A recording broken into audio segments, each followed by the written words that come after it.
Мисли и забогатявай. От Наполеон Хил не е просто книга за постигане на богатство. Това е ръководство за начина, по който мислим, мечтаем и действаме. Хил ни разказва как десетки от най-богатите хора в света са постигнали успех и как всеки един от нас може да направи същото, ако разбере законите, които управляват нашия ум и нашия живот.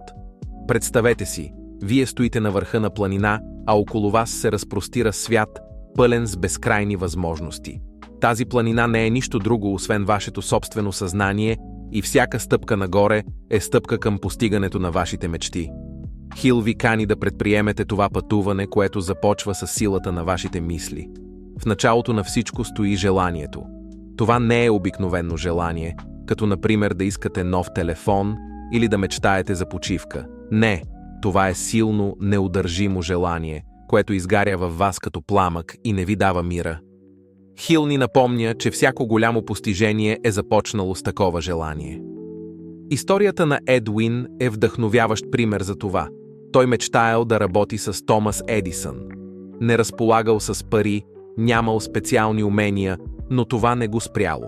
Въоръжен само с увереност и непреклонна воля, той се явил пред Едисън и обявил, че ще стане негов партньор. След време това желание станало реалност, защото Уин не приел «не» за отговор. Хил обяснява, че желанието ви трябва да бъде толкова ясно и силно, че нищо да не може да го угаси. Всяка сутрин, когато се събудите, и всяка вечер преди да заспите, мислете за вашата цел. Нека тя изпълва съзнанието ви, докато стане част от самите вас. Следващата стъпка е вярата. Какво е вярата? Това е убеждението, че ще постигнете целта си, независимо от обстоятелствата. Това е онова вътрешно чувство, което ви казва «можеш», дори когато целият свят ви шепне «не можеш». Хил споделя, че успешните хора притежават непоклатима вяра в себе си и своите способности. Това не е сляпа увереност, а дълбока вяра, изградена чрез постоянни действия и успехи, дори и малки. Примерът на Бенджамин Франклин е вдъхновяващ. Още от малък той вярвал, че може да стане влиятелен лидер.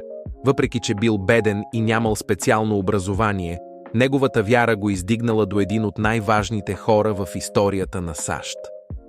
Вярата е като магнит. Тя привлича към вас хората и ресурсите, от които се нуждаете, за да успеете.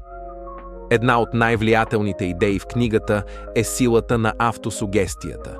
Това е процесът на повторение на положителни утвърждения, докато те не станат част от вашето подсъзнание. Подсъзнанието е като плодородна почва. Всяка мисъл, която посеете в нея, ще даде плод, било то добър или лош. Практически пример. Представете си, че искате да станете успешен предприемач. Всеки ден си повтаряйте: «Аз съм успешен предприемач. Аз ще постигна целите си». Може да ви се стори странно в началото, но Хил уверява, че тази практика наистина работи. Постепенно вашето подсъзнание ще приеме тези утвърждения като истина и ще започне да ви насочва към действия, които водят към успех. Автосугестията е като да програмирате себе си за успех. Вярвайте в силата на мислите си и използвайте тази техника, за да засилите увереността си. Знанието е сила, но само когато го прилагате. Хил прави разграничение между общото знание и специализираното знание. Докато общото знание може да е полезно, то никога няма да ви направи богат. Специализираното знание обаче може да отвори врати към успеха, стига да знаете как да го използвате. Историята на Хенри Форд е показателна. Форд не бил инженер и не разбирал от механика, но това не го спряло да създаде една от най-успешните автомобилни компании в света. Вместо това, той се обградил с най-добрите специалисти и използвал техния опит, за да осъществи визията си. Хил ни съветва: учете постоянно, инвестирайте в себе си и търсете знанията, които ще ви направят незаменими. Днешният свят е пълен с възможности за обучение, независимо дали чрез курсове, книги или опит. Станете експерт в своята област и гледайте как успехът идва при вас.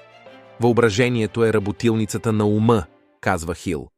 Всяко изобретение, всяка велика идея Някога е била само една мисъл в ума на някой човек. Той обяснява, че въображението има два аспекта – синтетично въображение и творческо въображение.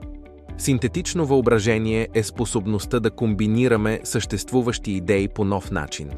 Пример за това е как съвременните изобретатели комбинират технологии, за да създават нови продукти.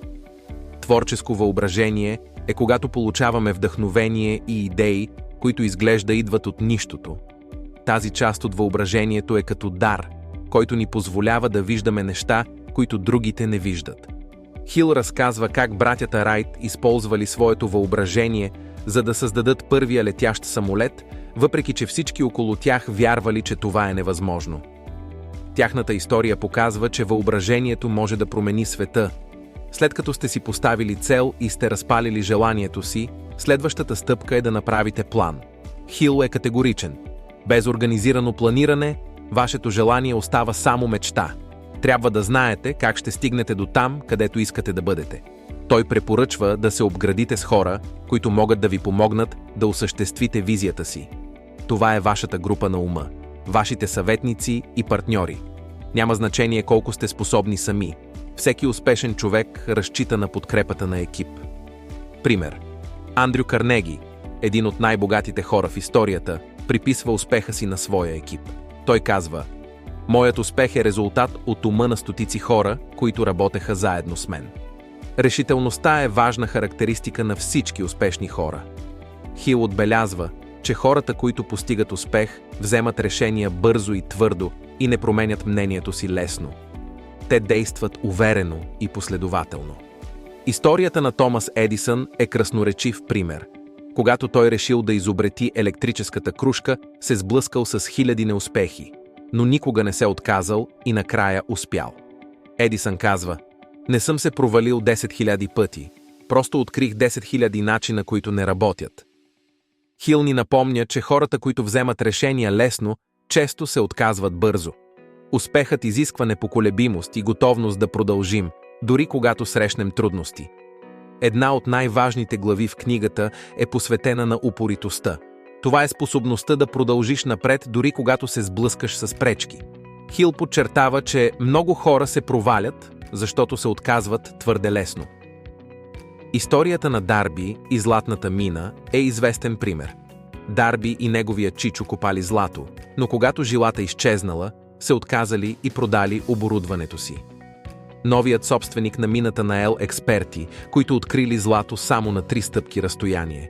Тази история показва, че успехът често е точно зад ъгъла, когато ние сме готови да се откажем. Представете си, че сте част от екип, който ви мотивира и вдъхновява да станете най-добрата версия на себе си. Това е групата на ума, за която Хил говори. Тази група се състои от хора, които споделят вашите цели и ви помагат да ги постигнете.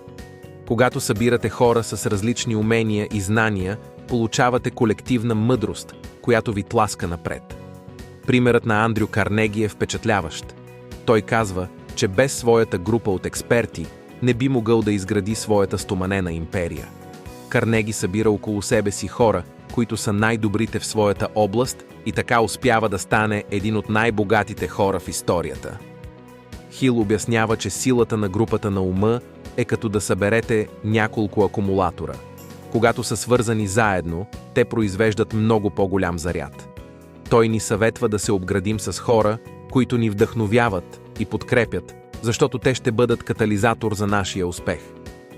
Тази глава е една от най-необичайните в книгата, но Хил я счита за изключително важна. Той твърди, че сексуалната енергия е една от най-мощните сили, които ни задвижват. Възможността да я трансформираме и насочим към творчески цели е ключът към постигането на големи неща. Историята на велики хора като Наполеон Бонапарт и Мохандас Ганди показва, че те са използвали своята енергия, за да вдъхновяват другите и да постигат невероятни успехи. Хил обяснява, че когато се научим да контролираме тази енергия, можем да създадем велики неща. Какво означава това за вас? Използвайте енергията си, за да бъдете продуктивни, креативни и успешни в живота. Сексуалната енергия може да бъде превърната в амбиция и вдъхновение, ако знаем как да я канализираме. Нашето подсъзнание е като могъщ слуга, който изпълнява всяка наша команда. То записва всичко, което си мислим и вярваме, и оформя нашата реалност въз основа на тези мисли.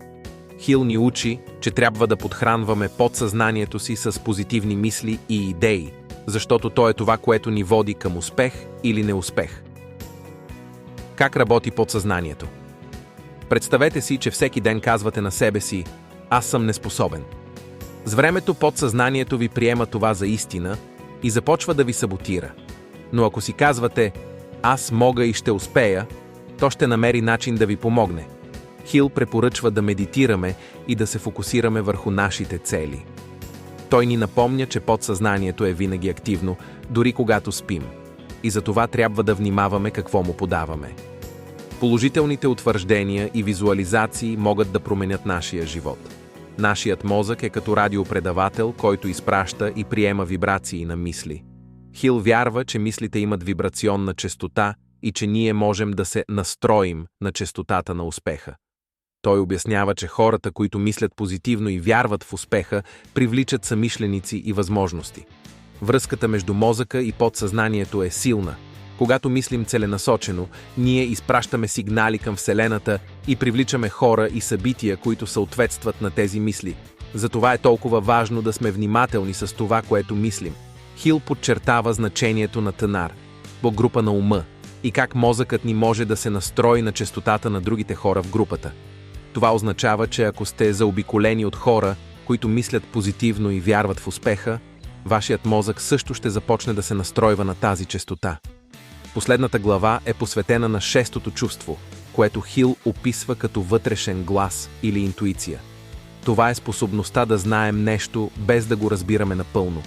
Шестото чувство ни води, когато сме объркани, и ни предупреждава, когато нещо не е наред.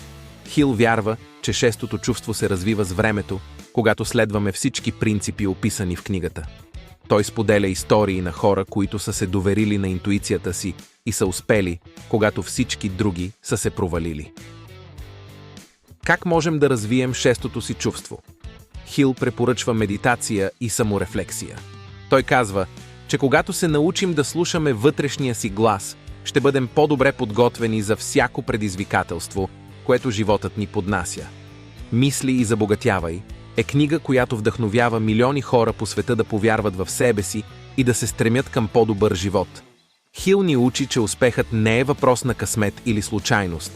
Той е резултат от правилно мислене, планиране и постоянни действия. Всеки от нас има силата да промени съдбата си. Важно е само да разберем, че всичко започва с една единствена мисъл.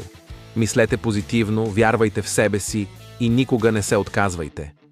Пътят към успеха може да е труден, но когато стигнете върха, ще знаете, че всяка стъпка си е заслужавала.